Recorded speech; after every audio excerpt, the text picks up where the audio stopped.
നമസ്കാരം. നമസ്കാരം. അഭിലാഷ് നിങ്ങളെല്ലാം നമ്മുടെ DNA പ്രേക്ഷകർക്ക് പരിചിതനായിട്ടുള്ള ആളാണല്ലോ. ഞങ്ങൾക്കൊരു അബദ്ധം പറ്റി. എന്താണെന്ന് പറഞ്ഞാൽ, സാധാരണ രത്നങ്ങൾ ഉപയോഗിക്കുന്നവർ ഗ്രഹനില, താൽക്കാലിക ഗ്രഹനില നോക്കിയിട്ട് അവർക്ക് ആവശ്യമുള്ളത് ഉണ്ടെങ്കിൽ അത് അനുയോജ്യമായി ധരിക്കാൻ ആവശ്യമുള്ളവർ അത് ധരിക്കും. പക്ഷേ എന്നെ സംബന്ധിച്ചിടത്തോളം ഞാൻ പൂർവ്വജന്മം നോക്കണം എന്ന് പറഞ്ഞുകൊണ്ട് ഞാൻ പൂർവ്വജന്മത്തിൽ ഇയാൾ എന്തായിരുന്നു, എന്ത് കാരണങ്ങൾ കൊണ്ടാണ് അയാൾ ഇന്നത്തെ ഒരു അവസ്ഥയിലേക്ക് വന്നത്, ആ അവസ്ഥയിലുള്ള ആളിൻ്റെ ഇപ്പോഴത്തെ ഗ്രഹനില വെച്ചിട്ടുള്ളത് പറഞ്ഞു കഴിഞ്ഞാൽ ഉപയോഗിക്കാൻ പറ്റിയാൽ അത് ഉത്തമമാണെന്ന് എനിക്ക് ബോധ്യമുള്ളത് കൊണ്ടാണ് ഞാൻ അഭിലാഷിൻ്റെ അടുത്ത് അങ്ങനെ ഒരു കാര്യം പറഞ്ഞത്.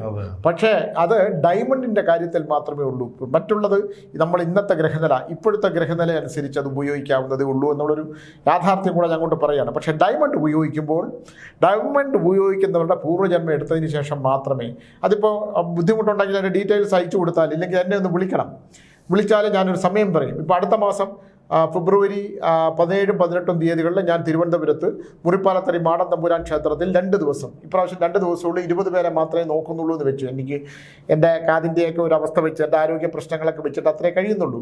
അപ്പോൾ അവിടെ 9037744456, ഞാൻ ഒന്നുകൂടെ പറയാം, 9037744456 എന്ന നമ്പറിൽ വിളിച്ച് ബുക്ക് ചെയ്തിട്ട് വന്നാൽ ഞാൻ നോക്കി ഒരു അരമണിക്കൂർ കൊണ്ട് ഞാനത് പറഞ്ഞു തരാം. ഡയമണ്ട് ധരിക്കുന്നവർക്ക് വേണ്ടി മാത്രം. മറ്റു നമ്മുടെ ജ്യോതിഷനോട് ശ്യാമുണ്ട്, അദ്ദേഹം ഗ്രഹനില നോക്കി ആവശ്യമുള്ള കല്ലുകൾ ആവശ്യമുണ്ടെങ്കിൽ അത് അഭിലാഷം ഉണ്ടാവും, നോക്കിയിട്ട് എടുക്കാവുന്നതേ ഉള്ളൂ. അത് നമ്മുടെ ഒരു നമ്മുടെ ഒരു അവസ്ഥയ്ക്ക് അനുസരിച്ചിട്ടുള്ള കല്ലുകൾ തരാൻ അദ്ദേഹത്തിന് കഴിയും. അപ്പോൾ അതുകൊണ്ടാണ് ഞാനിത് അഡ്വാൻസ് ആയിട്ട് പറഞ്ഞത്. കാരണം നിരവധി പേർ, ഒരുപാട് പേർ വിദേശത്തു നിന്നൊക്കെ എന്നെ വിളിച്ചിട്ട് പൂർവ്വജന്മം നോക്കണമെങ്കിൽ എനിക്ക് ആൾ വരണം, ആൾ വരാതെ എനിക്ക് പൂർവ്വജന്മം നോക്കാൻ പറ്റില്ല. അവിടെ വന്നു ഞാൻ ഈ 1 രൂപ നാണയം വെച്ചാൽ മാത്രമേ എനിക്ക് അയാളിലൂടെ അപ്പുറത്തോട്ട് സഞ്ചരിക്കാൻ പറ്റുള്ളൂ. അപ്പോൾ കാരണം ഞാൻ ഇന്നലെ കാന്തല്ലൂരിലായിരുന്നു. അവിടെ ഞാൻ 8 ദിവസത്തെ ഇവിടെ എന്നെ കാണാൻ വന്നവരുടെ ചെറിയ പരിഹാരങ്ങളൊക്കെ ചെയ്യായിരുന്നു. അവരുടെ പൂർവ്വജന്മത്തിലേക്ക് കടന്നു ചെന്ന് അതിലെ ദോഷപരിഹാരങ്ങൾ ചെയ്യുമ്പോഴാണ് മാറ്റം ഉണ്ടാകുക. എല്ലാം നമ്മൾ ഇപ്പം നിലവിൽ എന്തുകൊണ്ടാണ് ഇയാൾ ഇങ്ങനെ ആയി തീർന്നത്? നേരത്തെ പറഞ്ഞ പോലെ യാചകൻ രാജാവാകുന്നതും രാജാവ് യാചകനാകുന്നതും എന്തുകൊണ്ടാണ്? എന്ത് കാരണങ്ങൾ കൊണ്ടാണ് ഉണ്ടായത്? അതിന് പരിഹാരം ഉണ്ടാകുമോ? അങ്ങനെ പരിഹാരം ചെയ്യാൻ പൂജകളല്ലാതെ പ്രപഞ്ചത്തിൽ നിന്ന്, ഭൂമിയിൽ നിന്ന് എടുക്കുന്ന ഇത്തരം കല്ലുകൾ, ഇത്തരം രത്നങ്ങൾ, അത് മനുഷ്യൻ്റെ ജീവിതത്തിൽ എത്ര സ്വാധീനമാണ് ഉണ്ടാക്കുന്നത്? ആ സ്വാധീനം അവൻ്റെ ബോധത്തിൽ എന്ത് മാറ്റമാണ് ഉണ്ടാക്കുന്നത്? അവൻ്റെ ഭൗതിക ജീവിതത്തിൽ എന്ത് മാറ്റമാണ് ഉണ്ടാക്കുന്നത് എന്ന് നമുക്ക് ബോധ്യപ്പെട്ടുള്ളത് കൊണ്ടാണ് ഞാൻ ഇത്തരം ഒരു പ്രോഗ്രാം തന്നെ ചെയ്തു തുടങ്ങുന്നത്. അപ്പോൾ അഭിലാഷിനെ സംബന്ധിച്ചിടത്തോളം അദ്ദേഹം നല്ല കല്ലുകൾ, വളരെ യാതൊരുവിധ മായ ഇല്ലാത്ത, ഏറ്റവും ശുദ്ധമായിട്ടുള്ള, ഏറ്റവും പവിത്രമായ കല്ലുകൾ കച്ചവടം ചെയ്യുന്ന ഒരാളാണ്. ലാഭം ഉണ്ടാക്കില്ല, എനിക്ക് പോളി ചോദിച്ചിട്ട് കാര്യമൊന്നുമില്ല, ലാഭം അദ്ദേഹത്തിന് ഉണ്ടാകും.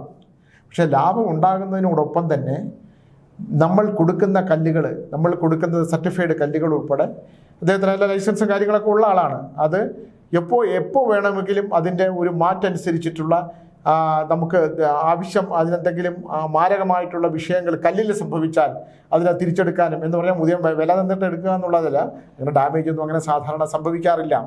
അപ്പോൾ ഇത്തരം കാര്യങ്ങൾ നമുക്ക് നേരിട്ട് ബോധ്യപ്പെടാനും സംസാരിക്കാനും, ഇപ്പോൾ കടയിൽ ചെന്നാൽ നമ്മളൊരു സെയിൽസ്മാൻ ഉണ്ട്, ആ സെയിൽസ്മാൻ മാറി അടുത്ത സെയിൽസ്മാൻ വരുമ്പോൾ അവൻ ആ കല്ലിനെക്കുറിച്ച്, ഇതിനകത്ത് ഏറ്റവും പ്രധാനമായിട്ട് വേണ്ടത് കല്ലുകളെക്കുറിച്ചുള്ള ധാരണ, ജ്യോതിഷത്തെ സംബന്ധിച്ച്, പ്രകാശശാസ്ത്രത്തെ സംബന്ധിച്ചിട്ടുള്ള അറിവുകൾ, കല്ലുകളെക്കുറിച്ചിട്ടുള്ള അറിവുകൾ.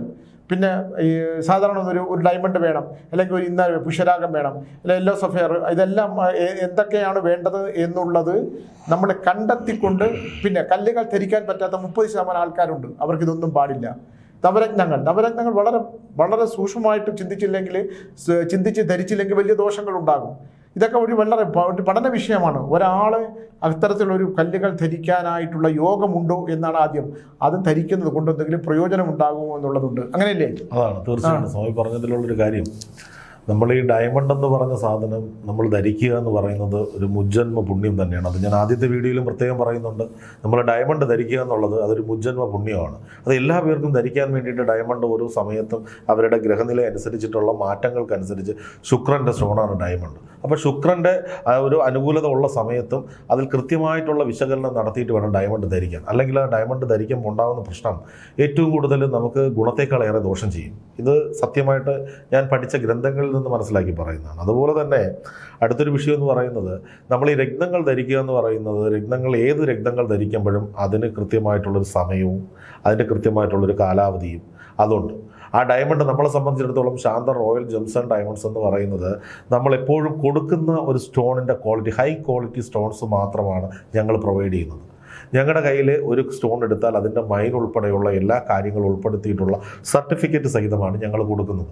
പിന്നെ കൂടുതൽ ആൾക്കാരും എന്നെ വിളിച്ചിട്ട് ഇപ്പോൾ ഒരു 2-3 പ്രാവശ്യമായിട്ട് സംശയങ്ങളായിട്ട് ഒരുപാട് പേര് വിളിച്ച് ചോദിക്കുന്നുണ്ട്. സംശയങ്ങൾ ചോദിക്കുന്നവർക്കെല്ലാം കൃത്യമായിട്ടുള്ള ഒരു ധ്രുവീകരണം ഞാൻ നടത്തി കൊടുക്കാറുമുണ്ട്.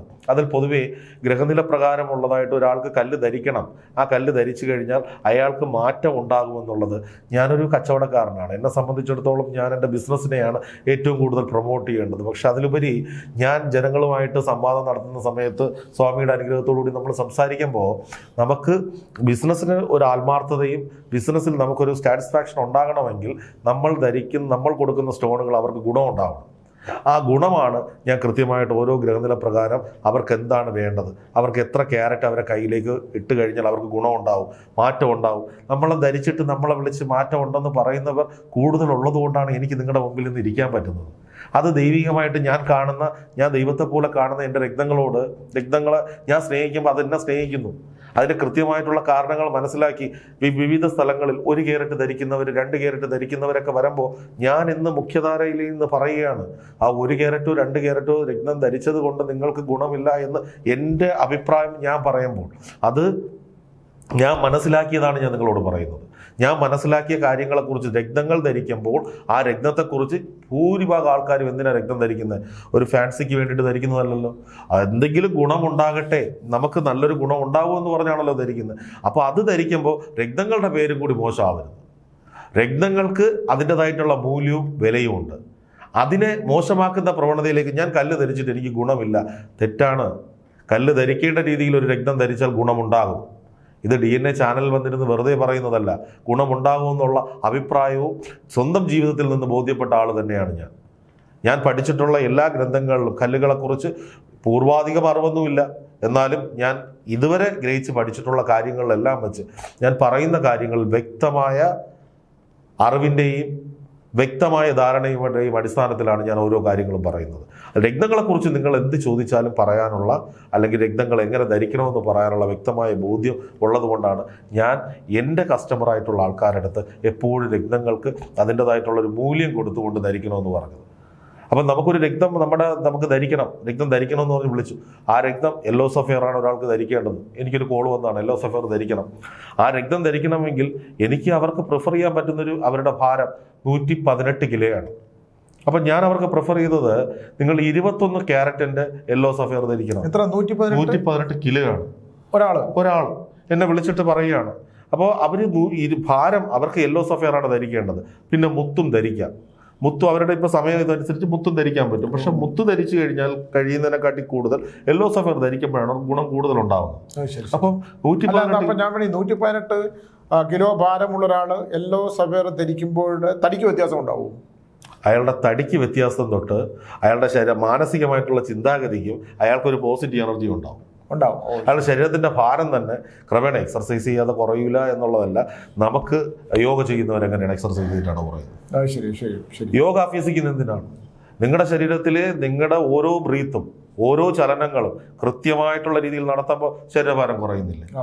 രക്തങ്ങളിലേക്ക് ഉണ്ടാകുന്ന എനർജി അങ്ങനെ തന്നെയാണ്. ഞാനത് തന്നെയാണ് പറയുന്നത്. ശരീരഭാരം കുറയും, യാതൊരു സംശയമില്ല. അഭിലാഷ, പിന്നെ വേറൊരു കാര്യം എനിക്ക് മനസ്സിലായിട്ടുള്ളത്, നമ്മളിപ്പോൾ രത്നം കൊടുക്കുമ്പോൾ ഇവർ വസിക്കുന്ന സ്ഥലം, കാരണം എന്നെ ഒരാൾ വിളിച്ചു പറഞ്ഞതാണ്. അയാൾ രത്നം ധരിച്ചു. അയാൾ കടൽ തീരവുമായിട്ട് ബന്ധപ്പെട്ട സ്ഥലത്ത് താമസിക്കുന്നതാണ്. അപ്പം അയാൾ ഇത് നല്ല പവറോട് കൂടി ധരിച്ചതാണ്. അടുത്ത കാലത്ത് അയാൾ മുംബൈയിൽ അങ്ങാണ്ട് പോയപ്പോൾ ഈ കല്ലുകളെ കുറിച്ച് നല്ല ധാരണയുള്ള ഒരാൾക്ക് ഇത് അയാളുടെ മോതിരം കൊടുത്തപ്പോൾ ഇതിന്റെ പവർ മുഴുവൻ പോയി. എന്നിട്ട് അദ്ദേഹം ചോദിച്ചു, നിങ്ങൾ കടൽ തീരത്താണോ താമസിക്കുന്നത്? അപ്പോൾ യഥാർത്ഥത്തിൽ എനിക്കത് മനസ്സിലായില്ല. അത് അങ്ങനെ ഉണ്ടോ സ്വാമി എന്ന് ചോദിച്ചിട്ട് എൻ്റെ അടുത്ത് വിളിച്ചു. ഞാൻ പറഞ്ഞു, എനിക്ക് കല്ലുകളെ കുറിച്ച് എനിക്ക് അങ്ങനെ ഒരു ധാരണ വലുതായിട്ട് പറയാൻ അറിയില്ല. അത് അഭിലാഷിനെ അറിയാവുള്ളൂ. എനിക്ക് അറിയാവുന്നത് നിങ്ങളെ പൂർവ്വജന്മത്തിൽ നിങ്ങൾ എന്തായിരുന്നു, ആ പൂർവ്വജന്മത്തിൽ നിന്ന് ഇപ്പോഴും ഇവിടെ വന്ന് നിൽക്കുന്നു, ഈ ജന്മത്തിലെ ഗ്രഹനില അനുസരിച്ച് നിങ്ങൾക്ക് ധരിക്കേണ്ട കല്ലെന്താണെന്ന് നമ്മുടെ ആളടുത്ത് ചോദിച്ചിട്ട് പറഞ്ഞു തരാം. ഇതെൻ്റെ ഒരു പുതിയ അറിവാണ്. കടൽ തീരത്ത് ജീവിക്കുമ്പോൾ അതിൻ്റെ കല്ലിൻ്റെ ശക്തി കുറയുമോ, കല്ലിൻ്റെ പവറിന് എന്തെങ്കിലും വ്യത്യാസം ഉണ്ടാകുമോ എന്നൊരു ചോദ്യം എൻ്റെ അടുത്തുണ്ടായിരുന്നു. അവർ ധരിച്ച കല്ല്, സ്വാമി ഇപ്പോൾ ചോദിച്ച ചോദ്യം, കല്ല് തന്നെ ആയിരുന്നു അതോ ശുദ്ധമായ അസംബന്ധമാണ്? അതായത് ആ കല്ല് ഡ്യൂപ്ലിക്കേറ്റ് കല്ലാണ്, അത് സിന്തറ്റിക് ആണ്, അത് ഗ്ലാസ് ആണ്. അതാ സിന്തറ്റിക് ആണോ? അതെ, അത് സിന്തറ്റിക് ആണ്. സിന്തറ്റിക് ആകുമ്പോൾ ഉപ്പ് വെള്ളത്തിന്റെ അംശം ഉണ്ടാകുമ്പോൾ സിന്തറ്റിക്കില് ഉപ്പ് വെള്ളത്തിന്റെ ഇത് കയറി നമ്മൾ വാച്ചില് വെള്ളം വീഴുമ്പോൾ നല്ലൊരു വാച്ചാണെങ്കിൽ, നല്ലൊരു ക്വാളിറ്റി ഉള്ള ഒരു ബ്രാൻഡഡ് വാച്ചാണെങ്കിൽ വെള്ളം അകത്ത് കയറില്ല. വെള്ളം അകത്ത് കയറിയില്ല, ഗ്ലാസിന്റെ പുറത്ത് എങ്ങനെ ഇരിക്കുക? മഞ്ഞുപാളികൾ പോലെ ഇരിക്കും. അപ്പൊ യഥാർത്ഥത്തിൽ അത് ഉത്തമമായിട്ടുള്ള ഒരു ഡയമണ്ട് ആയിരുന്നു, പിന്നെ സ്റ്റോൺ അല്ല. അതാണ് പറഞ്ഞത്, നാച്ചുറൽ സ്റ്റോൺസിൽ ഉപ്പുവെള്ളത്തിലല്ല, ഇനി സാധാരണ വെള്ളത്തിലല്ല, ഇനി മഴയത്തല്ല, വെയിലത്തല്ല, എന്തായാലും ആ സ്റ്റോൺസ് നാച്ചുറലായിട്ട് കിട്ടുന്ന രത്നങ്ങൾ തിളങ്ങുക തന്നെ. അതാണ് നാച്ചുറൽ. പ്രകൃതി നമുക്ക് വരദാനമായിട്ട് നമുക്ക് തരുന്നതാണ്. പ്രകൃതിയുടെ കുടക്കീഴിൽ അത് സംരക്ഷിച്ച് നിലനിർത്തിയിരിക്കുന്നതാണ്. അതിനെയാണ് നമ്മൾ എടുത്ത് നമ്മൾ ഖനനം ചെയ്ത് നമ്മൾ വിവിധ ഘട്ടങ്ങളിലൂടെ ആക്കി അത് കൊടുക്കുന്നത്. അത് ഇന്നത്തെ കാലത്തല്ല, പഴയ കാലം മുതലേ ഓരോന്നിനും ഓരോ ഇതുണ്ട്. രത്നങ്ങൾ സൂക്ഷിക്കുക എന്നുള്ളതും, രത്നങ്ങൾ നമ്മൾ കയ്യിൽ ധരിക്കുമ്പോൾ പാലിക്കേണ്ട മര്യാദകൾ എന്തെന്നുള്ളതും, നമ്മളുടെ ഇപ്പം ഞാനാണ് പറയുന്നത് പൊതുവിൽ ഭാരങ്ങളുടെ അടിസ്ഥാനത്തിൽ രത്നങ്ങൾ ധരിക്കുക എന്നുള്ളത്. ഭാരം പ്രധാനപ്പെട്ട കാര്യമാണെന്ന് എനിക്ക് ബോധ്യമായത്, നമ്മൾ ഈ രത്നങ്ങളിലേക്ക് പ്രകാശം നമ്മുടെ ശരീരത്തിലേക്ക് വരണം. നമുക്ക് പ്രകാശം നമ്മുടെ ശരീരത്തിലേക്ക് എനർജിയായിട്ട് വരണമെങ്കിൽ നമ്മുടെ ശരീരം അതിനെ അബ്സോർവ് ചെയ്യാനുള്ളത് ഉണ്ടാവണം. ഇപ്പം നമ്മൾ ഒരു ഡോസ് കൊടുക്കും, ഒരാൾക്ക് മരുന്ന് കൊടുക്കുന്നു. ആ മരുന്ന് കൊടുക്കുമ്പോൾ നമ്മൾ 10 വയസ്സായ ഒരു കുട്ടിക്ക് കൊടുക്കുന്ന മരുന്നല്ല 25 വയസ്സായവർ കൊടുക്കുന്നു. അതേ സമയത്ത് ഡോക്ടർ ആദ്യം പോയിട്ട് ഭാരം നോക്കും. എന്തിനാ ഭാരം നോക്കുന്നത്? നിങ്ങളുടെ ശരീരത്തിലേക്ക് എത്ര അളവ് മരുന്നാണ് അക്സെപ്റ്റ് ചെയ്യാൻ സാധിക്കുന്നത് എന്നുള്ളതാണ്. അതുപോലെ തന്നെയാണ് രത്നങ്ങൾ ധരിക്കുമ്പോൾ നമുക്ക് എപ്പോഴും നമ്മുടെ വെയിറ്റിന് ആനുപാതികമായിരിക്കണമെന്നുള്ള എൻ്റെ പഠനമാണ്. ഇത് ഞാൻ നിങ്ങളെ മനസ്സിലാക്കി തരുന്നതോ നിങ്ങളെ മനസ്സിലാക്കിപ്പിക്കാൻ വേണ്ടി ശ്രമിക്കുന്നതോ അല്ല. രത്നങ്ങൾ സത്യസന്ധമായിട്ട് ധരിക്കുന്നത് കൊണ്ടുള്ള ഗുണങ്ങൾ കിട്ടാതെ ആൾക്കാർ പറയുമ്പോൾ, ഞാൻ എൻ്റെ അറിവിൽ നിന്ന് ഞാൻ ശേഖരിച്ച വിവരങ്ങളാണ്. ഞാൻ കൊടുക്കുന്ന ആൾക്കാർക്ക് ഗുണം ഉണ്ടാവുന്നുണ്ട്, മറ്റുള്ളവർക്ക് ഗുണമില്ല എന്ന് പറയുമ്പോൾ, നവരത്ന മോതിരം, ഒരാൾ എന്നെ വിളിച്ചിട്ട് പറഞ്ഞു, സാർ പറഞ്ഞത് ശരിയാണ്, ഞാൻ നവരത്ന മോതിരം ഊരി വെച്ചു, 3 ദിവസം കൊണ്ട് എനിക്ക് മാറ്റമുണ്ട്. പക്ഷെ ഞാൻ അവരുടെ അടുത്ത് പറഞ്ഞു, നിങ്ങൾ നവരത്ന മോതിരം ഇട്ടത് കൊണ്ടും നിങ്ങൾക്ക് നമ്മുടെ നെഗറ്റീവായിട്ട് ഉണ്ടാവില്ല. അത് നിങ്ങൾക്ക് അവിടെ നവരത്ന മോതിരം കൊണ്ടൊരു ഗുണമില്ല എന്ന് പറഞ്ഞ്, നവരത്ന വിപണി വലിയൊരു ബിസിനസ്സാണ്. ഞാൻ അവർക്കെതിരെ യുദ്ധം ചെയ്യുന്ന ഒരാളല്ല. ഞാൻ അവർക്ക് നാട്ടിൽ സ്വാതന്ത്ര്യം ഉണ്ടാക്കാൻ വേണ്ടി ഇരിക്കുന്നതല്ല. ഞാൻ എൻ്റെ കല്ലുകളെ ഒരുപാട് സ്നേഹിക്കുന്നത് കൊണ്ടാണ് എനിക്ക് കല്ലുകളുടെ സത്യം കല്ലുകൾ സ്വീകരിക്കുന്ന മനുഷ്യരെയും. അതെ, നിങ്ങൾ എൻ്റെ കയ്യിൽ നിന്ന് ഒരു കല്ല് സ്വീകരിച്ചാൽ ആ കല്ലിന് ഗുണമുണ്ടെന്നുള്ളത് ഞാൻ 42 ദിവസം കഴിയുമ്പോൾ നിങ്ങൾ എന്നെ വന്ന് കാണാൻ പറയല്ലേ. അത്രയും കോൺഫിഡൻറ്റോടുകൂടി നിങ്ങളുടെ അടുത്ത് പറയണമെങ്കിൽ എനിക്ക് ഈ കല്ല് ധരിക്കുമ്പോൾ ഉണ്ടാവുന്ന ഗുണം നിങ്ങൾക്ക് ഉണ്ടാവണം. പിന്നെ മറ്റൊരു പെൺകുട്ടി വിളിച്ചത്, അവരുടെ ഡോക്ടറാണ്. അപ്പോൾ ഡോക്ടറായിരുന്നപ്പോഴത്തേക്ക് ഇവരുടെ അമ്മ ഇവർ ഡയമണ്ട് കൊടുത്തിരുന്നു. എന്താ പറഞ്ഞാൽ, നീ കല്യാണത്തിന് ഈ ഒരു ഒറ്റ ഡയമണ്ട് മാത്രമേ ധരിക്കൂ. ഭയങ്കര വില കൂടിപ്പോണം. ഏകദേശം അവർ പറയുന്നത് ഒരു 10-35 ലക്ഷം, അത്രയും വിലയുള്ള ഡയമണ്ട് ഉണ്ടോ? 35 ലക്ഷം രൂപ വിലയുള്ള ഡയമണ്ട് എന്ന് ചോദിച്ചാൽ അത് ഏതൊരു ഏറ്റവും ചെറിയ പ്രൈസ് ആണെന്ന് പറയാം. നമുക്ക് ഡയമണ്ടിൻ്റെത് ഇന്ന് ഒരു 10 ലക്ഷം മുതൽ നാച്ചുറൽ VVS ഒരു ക്യാരറ്റിൻ്റെത് നമുക്കൊരു 10 ലക്ഷം മുതൽ നമുക്ക് ഏകദേശം ഒരു 200 കോടി 250 കോടി 300 കോടി വരെ ഉണ്ട്. ക്യാരറ്റിന് ആനുപാതികമായിട്ടാണ്. ഒരു നിശ്ചിതമായ ക്യാരറ്റ് കഴിയുമ്പോൾ അതിന് മോഹവിലയാണ് ഡയമണ്ടിന്. റാപ്പ് റിപ്പോർട്ട് പ്രകാരം all over the world diamond റിപ്പോർട്ടുണ്ട്. ആ റിപ്പോർട്ടിന് പ്രകാരം VVS 1 കാറ്റഗറി ഉണ്ട്, VVS 2 ഉണ്ട്, VVS 3 ഉണ്ട്. കളറിൻ്റെ വിവിധ ഘട്ടങ്ങളുണ്ട്. കളർ ഡി ക്ലാരിറ്റി ഉണ്ട്, ഇ ക്ലാരിറ്റി ഉണ്ട്, എഫ് ഉണ്ട്, ഐ ഉണ്ട്, ഇങ്ങനെ വിവിധ നമ്മൾ സർട്ടിഫിക്കറ്റിലെ ഡയമണ്ട് വേൾഡ് മാർക്കറ്റാണ്. വേൾഡ് മാർക്കറ്റാണ്. ഏറ്റവും കൂടുതൽ മാർക്കറ്റ് ഡയമണ്ട് പോകുന്നത് ഏത് ഭാഗത്താണ്? ഡയമണ്ട് ഓൾ ഓവർ ഏറ്റവും കൂടുതൽ എല്ലാ രാജ്യങ്ങളും, ഇപ്പോൾ ഹോങ്കോങ് ആയാലും ശരി, മലേഷ്യ ആയാലും ശരി, ന്യൂയോർക്ക് ആയാലും ശരി, എല്ലാ രാജ്യങ്ങളിലും ഡയമണ്ട്സ് നല്ല രീതിയിലുള്ള സപ്ലൈ ഉണ്ട്. അതുപോലെ തന്നെ നമുക്കൊരു ഗുണമുള്ള, നമ്മൾ ഇന്ത്യയിൽ ജീവിക്കുന്നതുകൊണ്ടുള്ളൊരു ഗുണമുള്ളത്, ഈ ലോകത്ത് എവിടെ ഡയമണ്ട് ഖനനം, ഇനി സൗത്ത് ആഫ്രിക്കയിൽ മൈനിൽ ഡയമണ്ട് ഖനനം നടത്തിയാലും ഏത് കട്ട് എന്ന് തീരുമാനിക്കുന്നതിലേക്ക് അവൻ ഇന്ത്യയിലേക്ക് വരണം. സൂറത്തിൽ വന്ന് റൗണ്ട് ബ്രില്യൻ കട്ടാണോ എമറോൾഡ് കട്ടാണോ എന്നുള്ള കട്ടിന് വേണ്ടി കട്ട് ചെയ്യാനുള്ള സംവിധാനം എല്ലായിടത്തും ഉണ്ടെങ്കിലും നമ്മളുടെ സൂറത്തിലുള്ള, അതാണ് പറഞ്ഞത്. അപ്പൊ ഒരു കല്ലിന്റെ ഏതെങ്കിലും സൂറത്തിലേക്ക് വരുന്നതിന് മുമ്പുള്ള ഒരു കല്ലിന്റെ സാമ്പിൾ നമുക്കൊന്ന് കാണിക്കാൻ പറ്റും? കാണിക്കാൻ പറ്റും. അടുത്ത വീഡിയോയിൽ ഞാൻ തീർച്ചയായിട്ടും കാണിക്കുന്നതായിരിക്കും. അടുത്ത വീഡിയോ നമ്മുടെ പ്രേക്ഷകർക്ക് വേണ്ടിയിട്ടാണ്. അവരെ എത്ര ഫിനിഷ് ചെയ്ത കല്ല് കാണാനല്ലോ നമ്മൾ കാണുക. യഥാർത്ഥത്തിൽ ആ മൈനിൽ നിന്ന് കൊണ്ടുവരുന്ന ഒരു കല്ലിനെ ഒന്ന് കാണിക്കാൻ പറ്റും. അപ്പൊ എന്നിട്ട് ഈ പെൺകുട്ടി പറഞ്ഞു കഴിഞ്ഞായിരുന്നു എന്താന്ന് പറഞ്ഞാല് അവർക്ക് ഈ സന്താനങ്ങൾ ജനിച്ചില്ല എന്നാണ് പറയുന്നത്. അതിന് ഈ കല്ലുമായിട്ട് വല്ല ബന്ധമുണ്ടോ എന്ന് എൻ്റെ അടുത്ത് ചോദിച്ചു. ഡയമണ്ടുമായിട്ട് അവർക്ക് ധരിക്കേണ്ട സമയത്തല്ല ധരിച്ചിട്ടുണ്ടെങ്കിൽ അവർക്ക് ഏറ്റവും കൂടുതൽ അത് ദോഷം തന്നെയാണ്. അതിനൊരു ബന്ധം ഉണ്ടെന്ന് തന്നെ പറയാം നമുക്ക്. കാരണം എന്ന് പറഞ്ഞു കഴിഞ്ഞാൽ ഡയമണ്ട് സ്വാമി പറഞ്ഞതുപോലെ സ്വാമിയുടെ അറിവും സ്വാമിയുടെ ജ്ഞാനവും സ്വാമിയുടെ ബോധ്യവുമാണ് സ്വാമിക്ക് മുജ്ജന്മത്തിൽ നിന്ന് ഒരാളുടെ എന്തൊക്കെ കാര്യങ്ങളാണ് എന്ന് എടുക്കാനുള്ള കഴിവ് കിട്ടുന്നത്. എല്ലാവർക്കും കിട്ടും. ഇപ്പം ഞാൻ എൻ്റെ മുജ്ജന്മത്തെക്കുറിച്ച് എൻ്റെ ഒരു 10 വർഷം മുമ്പ് ഒരു ആഗ്രഹം ഉണ്ടായിരുന്നു. എനിക്ക് ഭയങ്കര ആഗ്രഹമായിരുന്നു. ഞാൻ മുജ്ജന്മം തേടി നടക്കുകയാണ്. ഫേസ്ബുക്ക് എടുക്കും, മുജ്ജന്മം നോക്കും, കോൾ ചെയ്യും.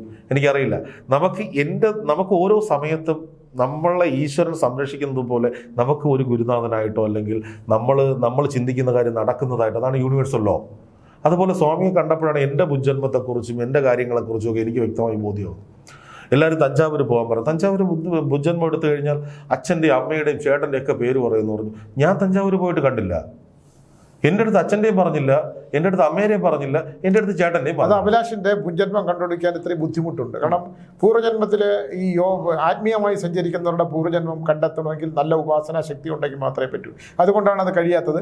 പിന്നെ അത് അറിയേണ്ട സമയമായി കാണില്ല. അങ്ങനെയുണ്ട്. അതെ, ഞാൻ സ്വാമിയുടെ അടുത്ത് വന്നപ്പോൾ എനിക്ക് കൃത്യമായിട്ട് എൻ്റെ കാര്യങ്ങൾ, ഞാൻ മുൻജന്മത്തിൽ ആരായിരുന്നു, ഞാൻ എന്ത് ചെയ്തു, അതൊക്കെ നമുക്ക് കിട്ടുന്ന ഒരു ആത്മീയമായിട്ടുള്ള ഉണർവാണ്. അത് ഞാൻ എൻ്റെ രക്തങ്ങളുമായിട്ടോ അല്ലെങ്കിൽ ഞാൻ പഠിച്ചിട്ടുള്ള കാര്യങ്ങളുമായിട്ടല്ല, ഇതെൻ്റെ പേഴ്സണലായിട്ടുള്ള കാര്യമാണ്. ഞാൻ മനസ്സിലാക്കിയതായിട്ടുള്ള കാര്യങ്ങളാണ്. എനിക്ക് മുജ്ജന്മത്തെക്കുറിച്ച് അറിഞ്ഞപ്പോൾ എനിക്കൊരു സന്തോഷമുണ്ട്. കാര്യം ഞാൻ മുജ്ജന്മത്തിൽ ആരായിരുന്നു, അപ്പോൾ എനിക്ക് എന്തുകൊണ്ടാണ് പ്രാർത്ഥനാശീലം കുറച്ച് കൂടുതലുള്ളത്, എനിക്ക് സങ്കടങ്ങൾ വന്നാൽ കുറച്ച് തരണം ചെയ്യാനുള്ള കഴിവുള്ളത് എങ്ങനെയാണ്, അതൊക്കെ നമുക്ക് സൗഹൃദങ്ങൾ എങ്ങനെയായിരുന്നു, അതൊക്കെ കിട്ടുന്നത്.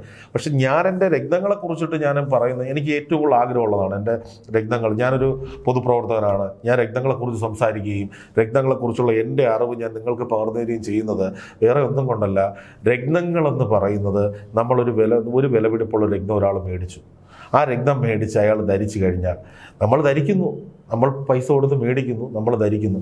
അത് ധരിക്കുക, അത് മേടിക്കുന്നതിനെക്കുറിച്ചുള്ള നാച്ചുറാലിറ്റി, അത് മൈനിൽ നിന്ന് വന്നിട്ട് അത് ചെയ്യുന്ന കാര്യങ്ങൾ നമുക്ക് ഇത്ര ഗ്യാരണ്ടി. ഇപ്പോൾ ചില ആൾക്കാരുണ്ട്, ചിലത് നമ്മുടെ ഒരു കുഞ്ഞുമായിട്ട് ബന്ധപ്പെട്ട്, കുഞ്ഞിന് അസുഖമായിട്ട് ബന്ധപ്പെട്ട് എന്നൊരു കോൾ വിളിച്ചു. അപ്പോൾ ഞാൻ ചോദിച്ചു അവർക്ക് എന്ത് അസുഖമാണ്. അപ്പോൾ ഡോക്ടറെ കാണിക്കേണ്ട, അവർ ട്രീറ്റ്മെൻറ്റ് നടത്തിക്കൊണ്ടിരിക്കുക. പക്ഷേ ആ കുഞ്ഞിൻ്റെ ശരീരത്തിൻ്റെ ഭാരം എന്ന് പറയുന്നത് 7 വയസ്സായ കുഞ്ഞാണ്, 31 കിലോയാണ് ഭാരം. 7 വയസ്സായ കുഞ്ഞാണ്, 31 കിലോയാണ് ഭാരം. ഈ 31 കിലോ ഭാരത്തിൽ ഞാൻ ആ കുഞ്ഞിന് വേണ്ടിയിട്ട് എന്ത് പ്രിഫർ ചെയ്യും? ആ കുഞ്ഞിൻ്റെ ഇതൊക്കെ നോക്കിയപ്പോൾ എനിക്ക് പ്രിഫർ ചെയ്യാൻ പറ്റിയത് അക്വാമറിയനാണ്. ഞാൻ അക്വാമറിയൻ പ്രിഫർ ചെയ്തു. നിങ്ങൾ അക്വാമറിയൻ എടുക്കണം, അതെടുത്ത് ധരിക്കൂ എന്ന് പറഞ്ഞു. ആ അക്വാമറിയൻ ധരിക്കാൻ വേണ്ടി പറഞ്ഞ കാര്യം, ആ കൊച്ചിൻ്റെ ഭാരം വളരെ ലോയിൽ നിൽക്കുകയാണ്. അതിന് മറ്റുള്ള എനർജീസ് ഒന്നും താങ്ങാനുള്ള കപ്പാസിറ്റി ഇല്ല. അപ്പോൾ അതിനെ കുറച്ച് എനർജറ്റിക് ആയിട്ട് മാറണം. ഇത് ധരിച്ചൊരു 3 മാസം കഴിയുമ്പോൾ ആ കൊച്ചിൻ്റെ മാറ്റം അവർക്ക് ബോധ്യവും. ഇത് ബോധ്യമായി കഴിഞ്ഞതിന് ശേഷം നമ്മൾ ചെയ്യുന്ന ട്രീറ്റ്മെൻറ്റ് നമുക്ക് ഗുണപ്രദമായിട്ട് വരണമെങ്കിൽ നമുക്ക് നല്ലൊരു എനർജി ഉണ്ടാവട്ടെ. അപ്പം ഞാൻ കഴിക്കുന്ന മരുന്നിൻ്റെ ശരീരത്തിൽ പിടിക്കുന്ന എനിക്ക് ഇമ്മ്യൂണൽ പവർ ഉണ്ടാവണം. ആ ഇമ്മ്യൂണൽ പവർ എന്ന് പറഞ്ഞു കഴിഞ്ഞാൽ ഒന്ന് നമ്മുടെ ടെൻഷൻ, ഒന്ന് നമുക്കുള്ള കൊളസ്ട്രോൾ അല്ലെങ്കിൽ ഷുഗർ ഇങ്ങനെയുള്ള കാര്യങ്ങളാണ്. ഇതിനെയൊക്കെ നമുക്കൊരു എനർജറ്റിക്കലായിട്ട് നമുക്ക് നേരിടാൻ പറ്റുന്നതാണ്. ഇത് മെഡിക്കൽ സയൻസിനോടുള്ള അല്ലെങ്കിൽ വാഗ്ദാനമോ അങ്ങനെയൊന്നുമല്ല. നമ്മുടെ എല്ലാം വിശ്വാസം തന്നെയാണ്, അതിലൊരു സംശയമില്ല. ഞാൻ നേരത്തെ യോഗയുടെ കാര്യം പറഞ്ഞു. യോഗ ചെയ്യുന്നത് എങ്ങനെ? നമ്മളുടെ രീതിയിൽ ശ്വസനത്തെ നമ്മൾ നിയന്ത്രിക്കുന്നത് പോലെ തന്നെയാണ്. അതുപോലെ തന്നെയാണ് നമ്മൾ രക്തങ്ങൾ ധരിക്കുന്നത്. രക്തങ്ങൾ ധരിക്കുമ്പോൾ എപ്പോഴും നമുക്കുണ്ടാകുന്ന പ്രകാശം നമ്മുടെ ശരീരത്തിലേക്ക് ഉണ്ടാകുന്ന പോസിറ്റീവായിട്ടുള്ള. അതുപോലെ തന്നെ വേറൊരു കാര്യമുണ്ട്. സ്വാമി കണ്ടകശനി, 7 ശനി, ആ സമയങ്ങളിൽ നമുക്ക് ബുദ്ധിമുട്ടുണ്ടാകുന്നതാണെങ്കിൽ ഭഗവാൻ ശിവന് ഏഴനാണ്ട ശനി ഉണ്ടായ സമയത്ത് ഭഗവാൻ ശിവൻ പോയി ഒളിക്കുകയായിരുന്നു. എന്തുകൊണ്ടാണ്? ലോകത്തെയും പ്രപഞ്ചത്തെയും നിയന്ത്രിക്കുന്ന ഭഗവാന് അത് തരണം ചെയ്യാനുള്ളതില്ലേ. ശനി ദശയെ അതിൽ കണ്ടക ശനി എന്ന് പറയുന്നതിന് ഒരു കാരണവശാലും നമുക്ക് അതിലെ വ്യാപ്തി കുറയ്ക്കാൻ പറ്റും. കണ്ണിന് വരുന്നത് പിരിയത്തായിട്ട് മാറ്റാൻ രത്നങ്ങൾ ധരിക്കുമ്പോൾ സാധിക്കും എന്നുള്ളതാണ്. അപ്പോൾ എന്തായാലും ഈ ഒരു എപ്പിസോഡ് ഇവിടെ അവസാനിക്കുകയാണ്. കല്ലിനെക്കുറിച്ചുള്ള കൂടുതൽ വിവരങ്ങൾ, അത് മനുഷ്യൻ്റെ ജീവിതത്തിൽ കൊടുക്കുന്ന സ്വാധീനം, ഇതൊക്കെ തന്നെ നമ്മൾ എല്ലാ ആഴ്ചകളിലും ഇതിനെക്കുറിച്ചുള്ള വിശദമായൊരു ചർച്ച. എല്ലാവരും ഇത് കേൾക്കുന്ന ഒരു കല്ല് മേടിച്ച് നമ്മളെ സമ്പന്നമാക്കണമെന്നുള്ളതല്ല, നിങ്ങൾ സമ്പന്നരാകുക എന്നുള്ളതാണ്. അതിൻ്റെ കൂടെ നമ്മളിവിടെ യാത്ര ചെയ്യുക എന്നുള്ളതാണ്. എന്തായാലും മനുഷ്യ ജീവിതത്തിൽ മനുഷ്യൻ ജീവിക്കുന്നത് ജീവിക്കാൻ വേണ്ടി, മരണം എന്ന് പറയുന്ന ശാശ്വതമായ സത്യത്തിനെ മറികടന്നു പോകാൻ ഒരു ശക്തിക്കും പറ്റില്ല. പക്ഷേ അതുവരെ സുഖകരമായി ഭൗതികമായി ജീവിക്കാൻ പറ്റുന്ന ഒരവസ്ഥ, പ്രപഞ്ചത്തിൽ നിന്ന് കിട്ടുന്ന, ഭൂമിയുടെ അഗാധകളിൽ നിന്ന് കിട്ടുന്ന, പ്രപഞ്ചത്തിൻ്റെ ഉറവയിൽ നിന്ന് കിട്ടുന്ന ഇത്തരം കല്ലുകൾ, ഇത്തരം രത്നങ്ങൾ, അതുപോലെ പ്രകാശപൂരിതമായൊരു ജീവിതം നൽകാൻ ഇത്തരം കല്ലുകൾക്ക് കഴിയും. പുതിയ വാർത്തകളുമായിട്ട് വീണ്ടും വരാം. അതുവരെ നമസ്കാരം. നന്ദി, നമസ്കാരം.